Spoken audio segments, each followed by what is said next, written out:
آپ کی نظروں کے سامنے یہ اس گھر کا ماڈل ہے کہ کائنات کی تمام رحمتیں اور برکتیں سب سے زیادہ اسی گھر پر برسی۔ اس مقدس مسکن کا اگر جائزہ لیا جائے تو سب سے پہلی جو چیز ہماری نگاہوں کو اپنی جانب متوجہ کرتی ہے وہ ہے اس گھر کی سادگی۔ ایک لمحے کو تصور کریں کہ ہمارے پیارے آقا کے زمان و مکان جن کی دسترس میں تھے، جو نہ صرف اس ظاہری جہاں بلکہ دوسرے جہانوں کے بھی سردار تھے، اور اگر مختصراً کہا جائے تو وجہ تخلیق کائنات تھے، تو وہ اس دنیاوی زندگی کو کیا حیثیت دیتے تھے۔ سب سے پہلا منظر جو آپ کی سکرین پر ہم شیئر کر رہے ہیں، اس سے آپ کو اندازہ ہوگا کہ رسول اللہ صلی اللہ علیہ وآلہ وسلم کے گھر کی ساخت کیسی تھی، اس کا سٹرکچر اور اس کا ڈیزائن کیسا تھا۔ اگر آپ اس ماڈل ہاؤس کا جائزہ لیں تو آپ کو معلوم ہوگا کہ گھر کے مرکزی دروازے یعنی داخلی راستے کے بالکل ساتھ ایک چھوٹا سا احاطہ تھا، جس کے ایک کونے پر ایک چارپائی اور زمین پر ایک تلائی بچھی ہوئی تھی، اور روایات یہ بتاتی ہیں کہ یہی وہ بابرکت کونا تھا جہاں ہمارے پیارے آقا حضرت محمد صلی اللہ علیہ وآلہ وسلم واپس آنے کے بعد استراحت فرمایا کرتے تھے، یعنی آرام کرتے تھے۔ اسی احاطے کے دوسرے کونے پر کھانا پکانے کے برتن وغیرہ اور آٹا پیسنے کے آلات وغیرہ پڑے ہوتے تھے، اور اس کے کونے پر پانی کا ایک کچا گھڑا پڑا ہوتا تھا، جس میں آپ کے غلام بیر غرس، بیر سقیہ اور مالک بن نظر کے کنویں سے آپ کے لیے ٹھنڈا میٹھا پانی لایا کرتے اور ان گھڑوں میں بھر دیتے۔ اور جب آپ صلی اللہ علیہ وآلہ وسلم کے لیے گھر میں پانی لایا جاتا تو اس کے بعد ایک مشکیزے میں ڈال کر اسے مزید ٹھنڈا کیا جاتا۔ گھر کے مرکزی داخلی دروازے کے ساتھ یہ جو احاطہ موجود ہے، آپ نے ایک چارپائی اور تلائی نما بستر بچھے ہوئے دیکھا تھا۔ اسی کونے میں بھی ایک آپ کو چمڑے کی بنی مشک بھی نظر آئے گی۔ یہی وہ مشک ہے کہ جس میں رسول اللہ صلی اللہ علیہ وآلہ وسلم کے پینے کا پانی رکھا جاتا تھا۔ اور خواتین و حضرات، اب بڑھتے ہیں گھر کے اندرونی حصے کی جانب۔ آپ کو احاطے میں ایک داخلی دروازہ بھی نظر آ رہا ہوگا۔ یہی وہ راستہ ہے کہ جس کے ذریعے رسول اللہ صلی اللہ علیہ وآلہ وسلم اپنے گھر کے اندرونی حصے کی جانب آیا جایا کرتے تھے۔ دوستو، اب اپنی سکرینز پر جو آپ منظر دیکھ رہے ہیں، یہ کاشانہ نبوت کا اندرونی نظارہ ہے۔ یہ جو آپ کو سکرین پر روشنیاں نظر آ رہی ہیں، یہ تو ظاہر سی بات ہے کہ سعودی حکومت نے اس اندرونی حصے کو روشن کرنے کے لیے ان برقی کمکموں کا بندوبست کیا ہے، لیکن رسول کریم صلی اللہ علیہ وآلہ وسلم کی اس ظاہری حیات طیبہ میں اس حصے میں ایک آلہ ہوا کرتا تھا جن میں چراغ دھرا جاتا تھا، جو سر شام جلا دیا جاتا۔ اس حصے کی کچی چار دیواری میں آپ کو نظر آ رہا ہوگا کہ فرش پر کھجور کی چٹائیاں دھری ہوئی ہیں۔ ان چٹائیوں کے ایک جانب چارپائی نما ایک چیز پڑی ہے جن پر استراحت فرمانے کا انتظام ہے، اور ساتھ ہی زمین پر ٹاٹ دھرا ہوا ہے۔ کائنات کے سب سے افضل بشر، دو جہانوں کے سردار ہمارے پیارے آقا محمد صلی اللہ علیہ وآلہ وسلم کی یہ عادت مبارکہ تھی کہ وہ نرم بستر پسند نہیں فرمایا کرتے تھے، اور اکثر اوقات عبادات کرنے کے بعد آپ زمین پر ہی لیٹے رہتے۔ اور ذرا آقا صلی اللہ علیہ وآلہ وسلم کے اس گھر کے اندرونی حصے کی چھت کا نظارہ کیجئے کہ ان پر کھجوروں کی چھال دھر کر اس پر سائے اور پردے کا انتظام فرمایا گیا ہے۔ کاشانہ نبوت کے اندرونی حصے کا جائزہ لیتے ہوئے اگر آپ سامنے دیکھیں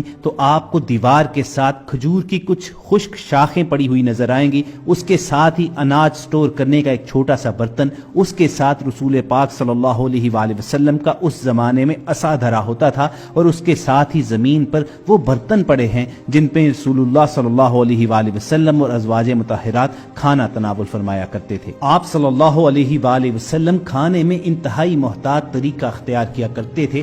حضرت عبداللہ ابن عباس رضی اللہ تعالیٰ عنہ آپ صلی اللہ علیہ وآلہ وسلم کے طعام کی کیفیت کا تذکرہ اس طرح فرماتے کہ عموماً آپ جو کی روٹی اور سرکہ استعمال کیا کرتے۔ آپ صلی اللہ علیہ وآلہ وسلم یہ دعا بھی فرماتے تھے، اے اللہ، آل محمد کے رزق کو بقدر زیست بنا، یعنی زندگی میں جتنا رزق درکار ہے بس اتنا ہی عطا فرما۔ اسی طرح جب آپ صلی اللہ علیہ وآلہ وسلم کے لیے پہاڑوں کو سونا بنانے کی پیشکش کی گئی تو آپ صلی اللہ علیہ وآلہ وسلم نے فرمایا، اے میرے رب، میں تو یہ پسند کرتا ہوں کہ ایک دن پیٹ بھر کر کھاؤں اور ایک دن بھوکا رہوں، تاکہ جب تیرا کھاؤں تو تیرا شکر ادا کروں، اور جب بھوکا رہوں تو آپ کی جانب گریا و زاری میں لگا رہوں۔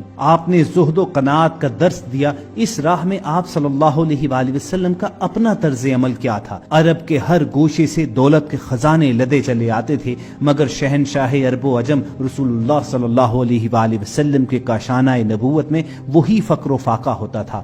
حضرت صلی صلی اللہ علیہ وآلہ وسلم کے پردہ فرمانے کے بعد حضرت عائشہ صدیقہ رضی اللہ تعالی عنہا فرمایا کرتی تھیں کہ حضور اس دنیا سے پردہ فرما گئے مگر 2 وقت بھی سیر ہو کر آپ صلی اللہ علیہ وآلہ وسلم نے کھانا نہ کھایا۔ آپ رضی اللہ تعالی عنہا بیان کرتی ہیں کہ جب آپ صلی اللہ علیہ وآلہ وسلم کا وصال ہوا تو گھر میں اس دن کے کھانے کے لیے تھوڑے سے جو کے سوا کچھ موجود نہ تھا، اور چند سیر جو کے بدلے آپ صلی اللہ علیہ وآلہ وسلم کی زرہ ایک یہودی کے ہاں رہن رکھی گئی تھی۔ تو خواتین و حضرات، یہ تو تھا ہمارے پیارے آقا حضرت محمد صلی اللہ علیہ وآلہ وسلم کے طعام کا عالم۔ آپ اپنی سکرین پر رسول اللہ صلی اللہ علیہ وآلہ وسلم کے اس ماڈل ہاؤس کے اندرونی حصے کا نظارہ کر چکے ہیں۔ آپ نے بستر دیکھا کہ کتنا سادہ بچھونا تھا۔ رسول اللہ صلی اللہ علیہ وآلہ وسلم کے بچھونے کی کیفیت بیان کرتے ہوئے حضرت ابن مسعود رضی اللہ تعالیٰ عنہ کہتے ہیں کہ ایک دفعہ آپ صلی اللہ علیہ وآلہ وسلم نے ایسی چٹائی پر آرام کیا جس سے آپ کے جسم مبارک پر کچھ نشانات پڑ گئے۔ ابن مسعود سے رہا نہ گیا، وہ بول پڑے کہ اگر آپ صلی اللہ علیہ وآلہ وسلم اجازت دیں تو میں نرم چٹائی بچھا دوں۔ تو آپ صلی اللہ علیہ وآلہ وسلم نے فرمایا، میرے لیے دنیا کی کیا ضرورت، میری اور دنیا کی مثال اس مسافر کی طرح ہے جو گرما کے زمانے میں سفر کر رہا ہو اور تھوڑی دیر کے لیے درخت کے سائے میں آرام کیا اور چل دیا۔ اسی طرح کے الفاظ آپ صلی اللہ علیہ وآلہ وسلم سے اس وقت بھی روایت کیے گئے ہیں جب حضرت عائشہ صدیقہ رضی اللہ تعالی عنہا نے آپ صلی اللہ علیہ وآلہ وسلم کے لیے نرم بستر بچھا دیا تھا۔ آپ کے بستر کی کیفیت حضرت عائشہ رضی اللہ تعالی عنہا یوں بیان فرماتی ہیں کہ آپ صلی اللہ علیہ وآلہ وسلم کا بستر چمڑے کا تھا جس میں کھجور کے پتے بھر دیے جاتے تھے۔ آقا صلی اللہ علیہ وآلہ وسلم کی گھریلو زندگی کیسی تھی، گھر کی 4 دیواری کے اندر آپ کے معمولات کیا تھے اور دینی اور دنیاوی معاملات میں آپ نے کیسے توازن قائم کیا، اس کے متعلق بہت سی احادیث روایت ہوئی ہیں۔ انہی میں سے ایک روایت ہے کہ بعض صحابہ آپس میں گفتگو کر رہے تھے کہ رسول اللہ صلی اللہ علیہ وآلہ وسلم کی گھر سے باہر کی زندگی تو ہمارے سامنے ہے، لیکن گھر کی 4 دیواری کے اندر رسول اللہ صلی اللہ علیہ وآلہ وسلم کے معمولات ہمارے علم میں نہیں ہیں، چنانچہ ہمیں اس کے متعلق معلوم کرنا چاہیے، پھر اپنے گھروں میں اس کی پیروی کرنی چاہیے۔ اب رسول اللہ صلی اللہ علیہ وآلہ وسلم کے گھر کے اندر کی زندگی تو ازواج مطہرات ہی جانتی تھی، اسی لیے وہی اس کے متعلق بہتر رہنمائی کر سکتی تھی۔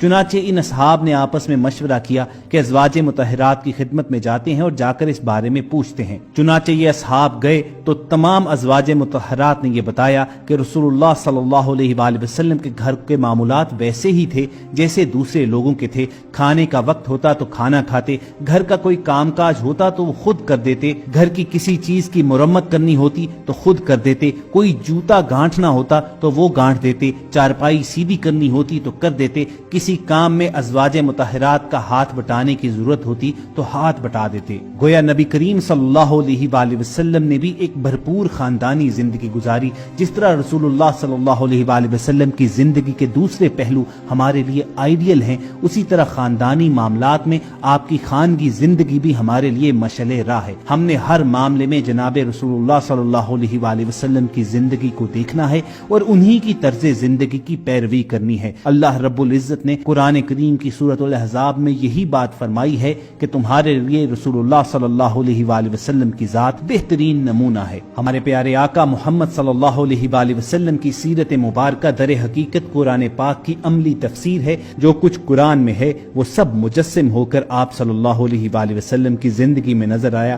چنانچہ چند صحابی حضرت عائشہ صدیقہ کی خدمت میں حاضر ہوئے اور عرض کی، یا ام المومنین رضی اللہ تعالی عنہا، حضور صلی اللہ علیہ وآلہ وسلم کے اخلاق بیان فرمائیے۔ ام المومنین رضی اللہ تعالی عنہا نے فرمایا، کیا تم نے قرآن نہیں پڑھا؟